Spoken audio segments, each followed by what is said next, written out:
Alright, what's up guys? So I got these Enchroma glasses. They're designed for people with color blindness, and I'm red-green colorblind. Specifically, I have strong protonomaly. And oh my god, these are crazy. But that's for another video. Like, look at this, the green light is so green and the red light is so red. And I'm looking at plants and like plants are always normal. What I want to talk to you guys about today is, last week I made a video on April Fool's talking about how I'm going back to residency.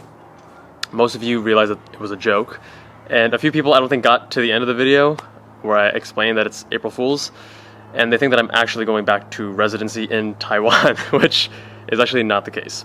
So in this video I want to actually explain the thought process, kind of check in with you guys because I made that decision last year. Now it's 2019. Do I regret my decision? How am I feeling? How's my new life? What things do I miss? Things like that. So if you haven't already, make sure you first definitely watch the Why I Quit Plastic Surgery Residency video. You first have to watch that video to actually understand this video.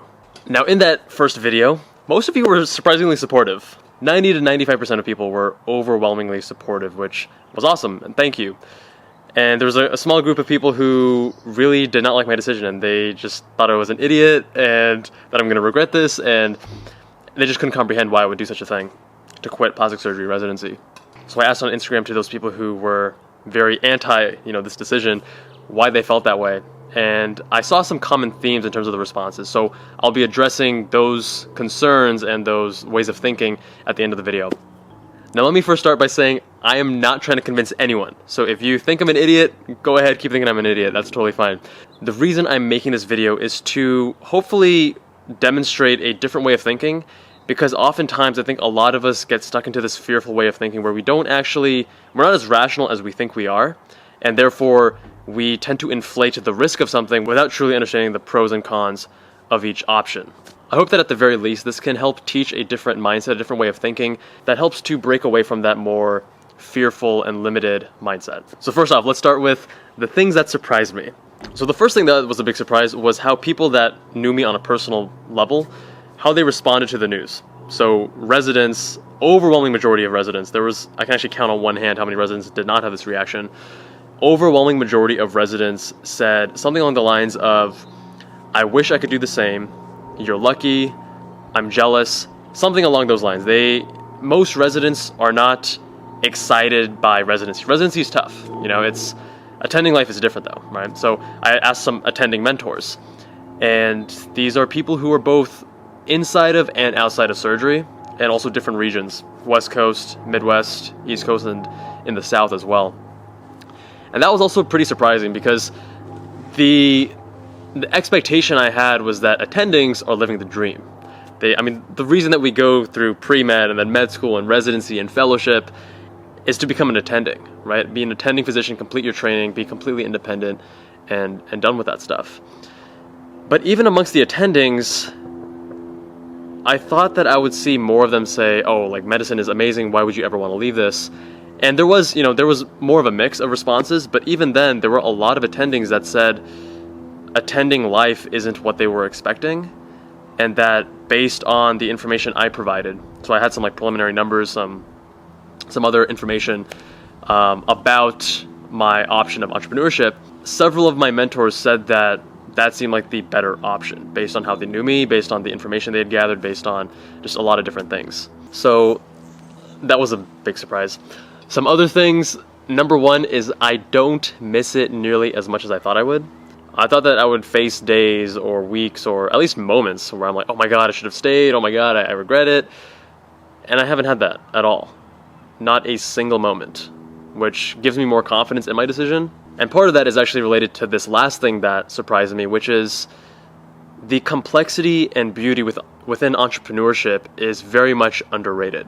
So if you have a curious mind, if you like that challenge, if you get a kick out of approaching a challenge, an obstacle, and overcoming it, learning in the process, then entrepreneurship, there's just an infinite number of challenges and possibilities. It is much more complex, much more intricate, much more detailed and nuanced than I initially realized. Okay, but now let's talk about things that I do miss. First of all, I do miss operating. I think that there are very few things in life for me that help me get into that flow state where time just flies, you're super focused, nothing else is distracting you, And it's like the whole world just kind of disappears. You're just doing this one task. I found 2 things that do that reliably. Number 1 was operating, and number 2 is racing my car. So as you guys who follow me on Instagram already know, I love racing my car.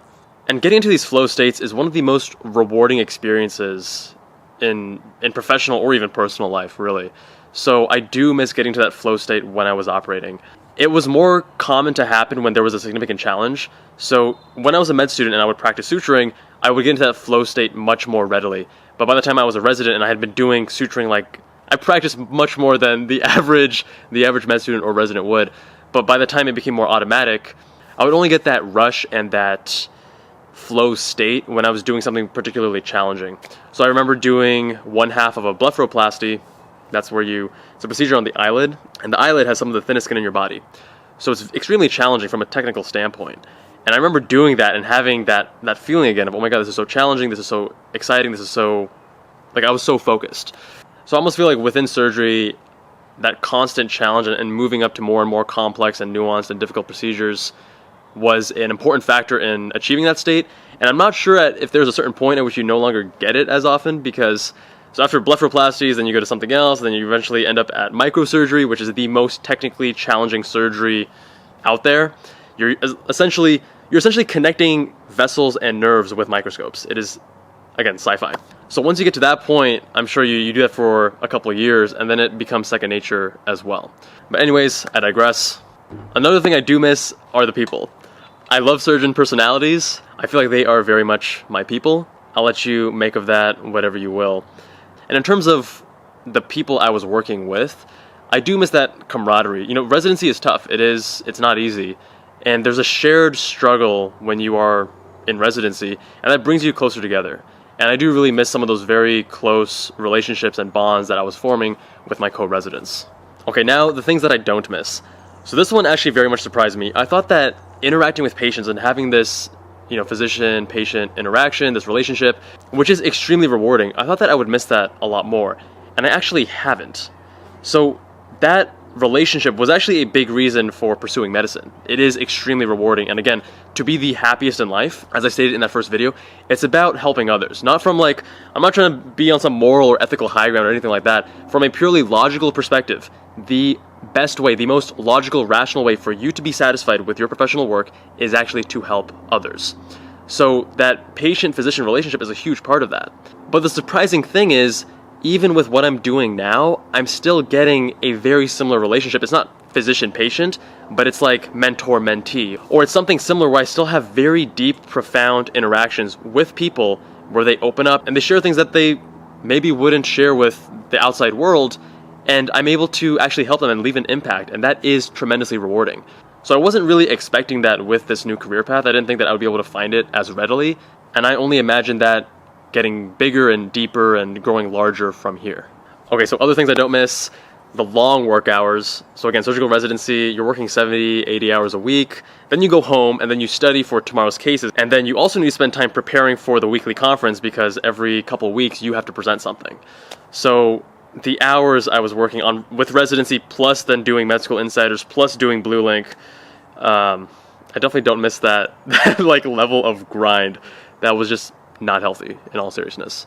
Okay, the last thing I definitely do not miss is the bureaucratic sludge. So medicine is a beautiful profession because of what you do within medicine, but one of the biggest pains of medicine is essentially the inefficiencies and the forces that are not allowing you to practice medicine as transparently and as directly as maybe you want. So that ranges from interesting policies that hospitals nationwide may need to implement, or even training institutions may need to implement. That includes the EHR, most commonly, Epic, which, let's just say it has some issues. It has a lot of strengths over doing old paper charts, but it's definitely not without a lot of issues. So there have been studies that demonstrate increased computer usage, increased charting on a computer actually increases burnout and decreases that sense of satisfaction. So as someone who is a questioner, if you guys saw that tendency video, someone who does challenge the norms of doing things, doing my own stuff is actually very rewarding because I have control. I can say I want to do this or that, I want to pursue this direction. And while I am interacting with other people, I'm working on teams, and I'm leading that team. I'm taking feedback and input from team members.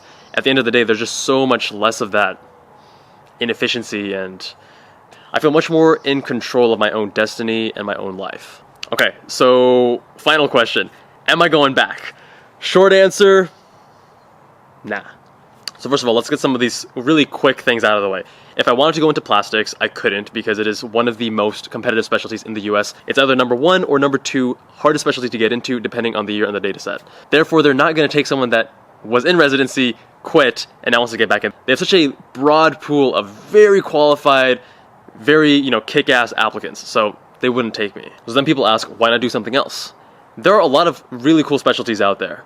The thing is, though, that none of them really excited me to the same degree as plastics. And plastics for me was up here. I loved it, like the nuance, the meticulousness, the science fiction nature of it all.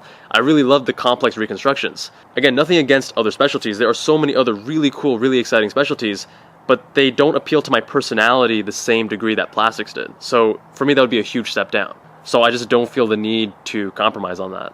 Okay, so now I want to address the Instagram questions that you guys left. So first of all, thank you to everyone who responded to that Instagram post. So one thing people mention is the likelihood of failing in startups. So there is a statistic that gets thrown around which states 80 to 90% of startups fail. Now, I'm not arguing that, but what you have to realize is that statistics apply to populations, not individuals. I personally believe that my entrepreneurial ventures are going to have a greater than 10 to 20% success rate. To explain my point, let's flip it to medicine. So if you start as a pre-med, only 40% of applicants who apply to medical school get in. So if you actually start pre-med college day one, the chance is actually much lower than 40% because so many pre-meds don't even get to the point where they apply to med school. But for the sake of argument, let's just say 40%. Let's say 40% of pre-meds get into med school. In med school, let's say you want to do plastics. To get into plastics, the average step 1 score is around 250. That's an 85th percentile score. So now you need to be in the top 15%. So 40% of getting into med school, now out of those 40%, you need to be in the top 15%. If you multiply 40% times 15%, that's 6%. To even get into plastic surgery residency is a 6% chance from a pre-med. In reality, probably a lot lower. But again, statistics apply to populations, not individuals. So if someone saw me as a pre-med, will they say that, oh, this guy only has a 6% chance of getting in? Probably not. I was doing well as a student. I got 99.9th percentile on my MCAT, or 100th percentile, as some YouTubers like to say, even though there is no such thing. I did well on step 1, I did well on step 2. So my chances were much greater than 6%. So now if you apply that same logic, that same reasoning to entrepreneurship, I would say that my chances are much greater than 10 or 20% success rate. Again, that's just my own opinion, my own assessment. If you disagree with that, totally fine. Okay, so there are 2 other common things that came up on Instagram. Number 1 was the stability and the earning potential of being a plastic surgeon. So off of the recent Medscape survey, plastic surgeons were high on the list at $500,000 average salary. So I have 2 things to say about that. Number 1, if you're going into medicine for the money, you're not going to be happy. So the money, yeah, sure, that's a great salary. You can live a very comfortable life. But that's not the most important thing to me. I value my time much more. I value my impact much more. I want to do a video on, having a chronic illness because of Crohn's colitis, I have so much more perspective and clarity on how fragile our life is and how limited our time here is on Earth. So money just does not become a top priority. There are so many other things that are way more important before that.